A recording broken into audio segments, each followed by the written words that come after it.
नमस्ते। चलिए शुरू करते हैं हमारी आज की कक्षा। और आज की कक्षा का जो शीर्षक है वो आपको दिख रहा है, भारत दुर्दशा। हम जानते हैं इकाई 5 से इकाई 10 तक जो एनटीए द्वारा प्रस्तावित पाठ्यक्रम है, उसमें इकाई 5 से इकाई 10 तक टेक्स्ट है। टेक्स्ट का मतलब होता है रचनाकार की मूल रचना। अ, तो हम टेक्स्ट के ही अंतर्गत बात कर रहे हैं नाटक पर। और आज जो हमारा है अ, आज का जो हमारा नाटक है वो है भारत दुर्दशा। वो ही भारतेंदु हरिश्चंद्र द्वारा रचित है नाटक है। इस नाटक में भारतेंदु हरिश्चंद्र जी ने जो भारत की दुर्दशा है उसका वर्णन किया है।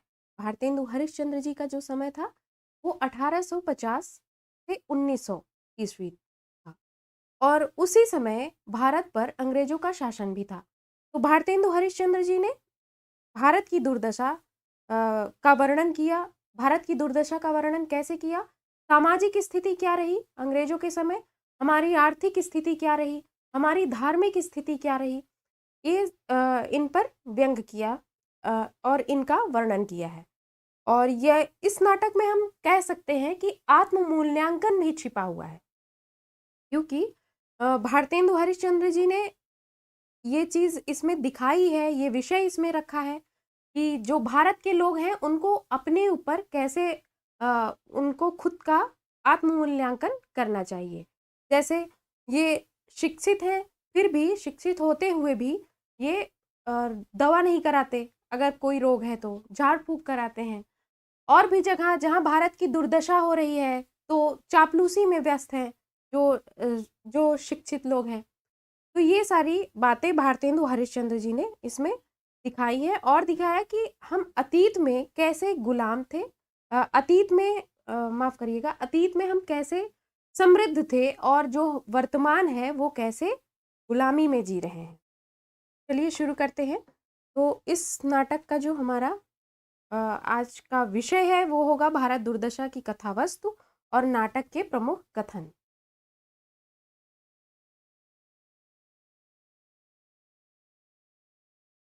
भारत दुर्दशा का प्रकाशन वर्ष 1876 ईस्वी है।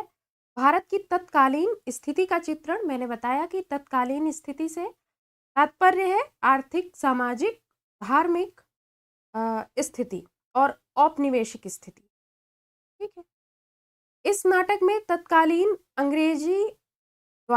अंग्रेजी राज्य द्वारा जो अत्याचार हो रहे थे, यानी अंग्रेजी सरकार द्वारा जो अत्याचार हो रहे थे, उन अत्याचारों की अप्रत्यक्ष निंदा की गई है।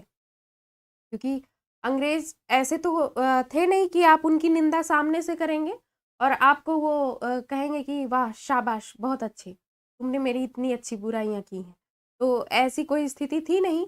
तो भारतेंदु हरिश्चंद्र जी ने नाटक के माध्यम से अंग्रेजों का नाम नहीं लिया, लेकिन उनकी अप्रत्यक्ष निंदा कर दी है। इस नाटक में प्राचीन परंपरा के गौरव पर प्रकाश डाला गया है और तत्कालीन समाज की विसंगतियों पर भी प्रकाश डाला गया है। भारतेंदु ने खुद ही इस नाटक को लास्य रूपक कहा है। गद्य खड़ी बोली में है इस नाटक का और पद्य जो है वो ब्रज भाषा में है। आचार्य द्विवेदी और रामचंद्र शुक्ल जी भारतेंदु के विषय में कहते हैं कि दो आंदोलन हुए थे, दो परिवर्तन आए थे। एक तो भारतेंदु युग में दो परिवर्तन हुए, दो बड़े परिवर्तन। एक परिवर्तन ये हुआ कि गद्य का विकास हुआ और दूसरा परिवर्तन ये कि खड़ी बोली का भी विकास हो रहा था। और भारतेंदु हरिश्चंद्र जी ने खुद ही स्वयं कहा है कालचक्र में कि हिंदी नए चाल में ढली।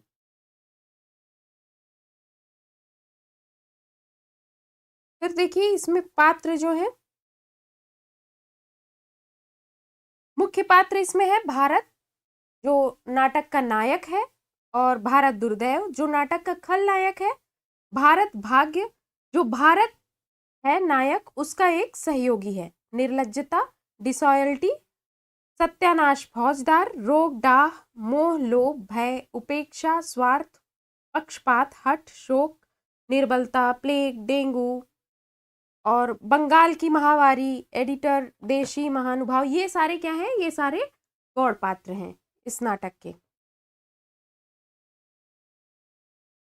विशेष इस नाटक में है ये पहला ऐसा नाटक है जो राजनीतिक विषय पर भी विषय वस्तु पर आधारित है। मैंने आपको बताया कि उस समय राजनीति क्या थी, इसमें भी भारतेंदु हरिश्चंद्र जी ने दिखाया है इस नाटक के माध्यम से। एक नाट्य रासक है, इस नाटक में 6 अंक हैं। इसकी भाषा ब्रज और खड़ी बोली है।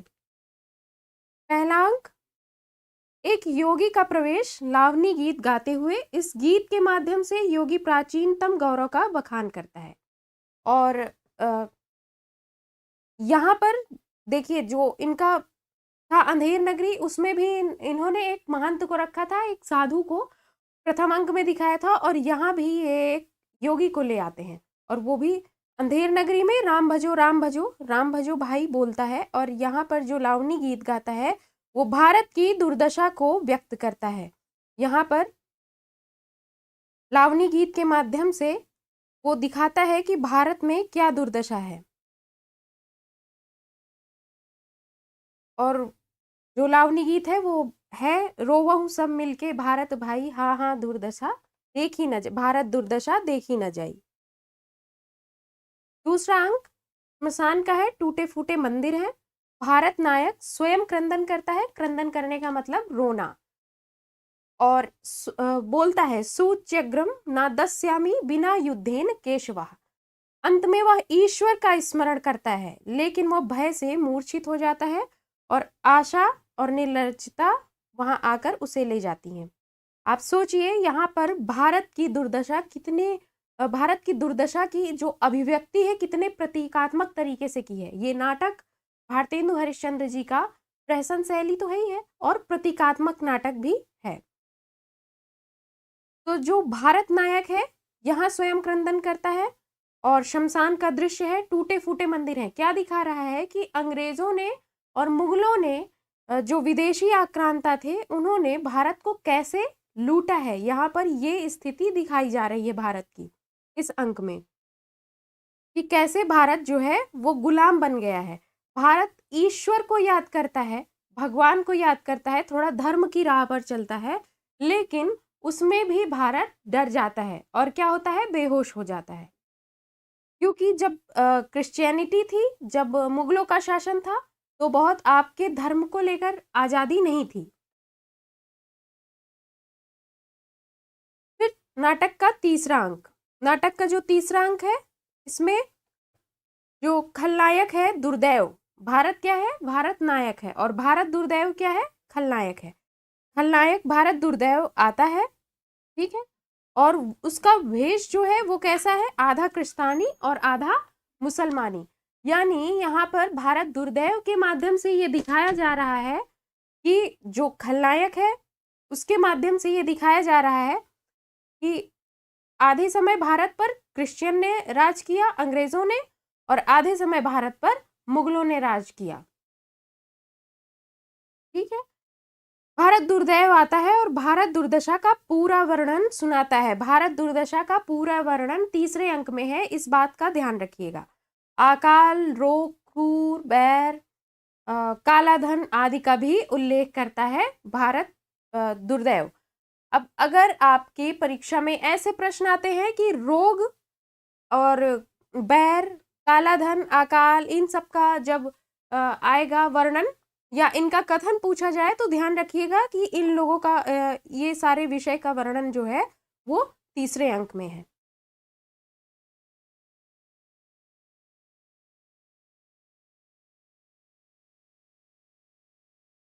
चौथा अंक, इस अंक में दुर्दैव रोग, आलस्य, मदिरा और अंधकार को एक एक कर भेजता है। दुर्दैव, भारत दुर्दैव खलनायक है और किसके पास भेजता है, नायक के पास, यानी भारत के पास। तो पिछले अंक में दिखाया गया कि कैसे मुगलों ने और अंग्रेजों ने ये सारी स्थितियां भारत में पैदा की। रोग, प्लेग का भी वर्णन है इसमें, और जो महामारियां थी वो कैसे धर्म के प्रति भ्रष्टता करी उन्होंने, फैलाई। फिर चौथे अंक में, इस अंक में दुर्दैव रोग, आलस्य, मदिरा को और अंधकार को एक एक कर भेजता है। ठीक है, मतलब इस अंक में उन सभी कारकों की चर्चा की गई है जिनसे हम गुलाम हुए थे। ठीक है, जो हमारी सामाजिक रूढ़ियां हैं उन सभी की चर्चा की गई है। आलस्य क्या है? हमारी कमजोरी है, ठीक है। और अहंकार क्या है? रूढ़ियां हैं हमारी। धर्म को लेकर अहंकार भी हमारी सामाजिक रूढ़ियां हैं। इससे छुआछूत का जन्म हुआ, और छुआछूत का जन्म हुआ तो हमारे जो समाज है उनमें क्या आ गई? उनमें विद्रोह, फूट पैदा हो गई, ठीक है।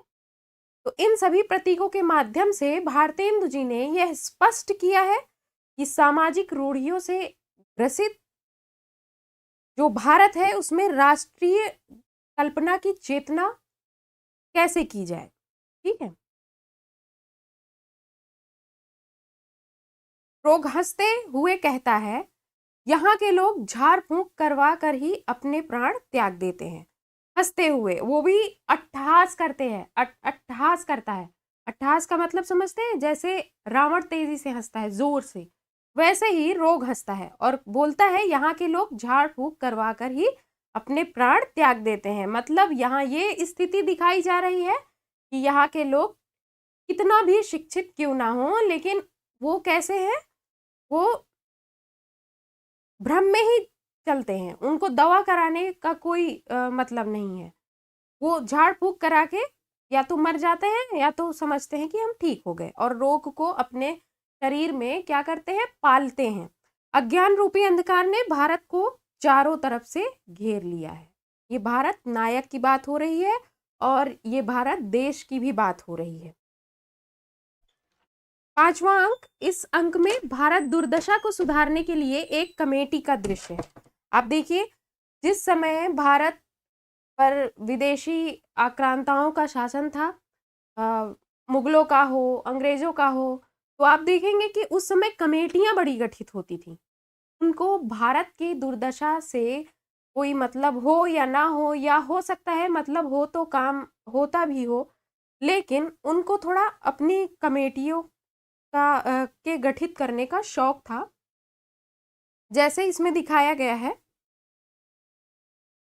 इसमें सभापति तथा उसके 6 सहयोगी बंगाली, महाराष्ट्री एक सदस्य है और एक कवि संपादक और 2 देशी महानुभाव हैं। कवि नायिका बनते हैं और स्वयं ही अंग्रेजों से अपनी रक्षा चाहते हैं।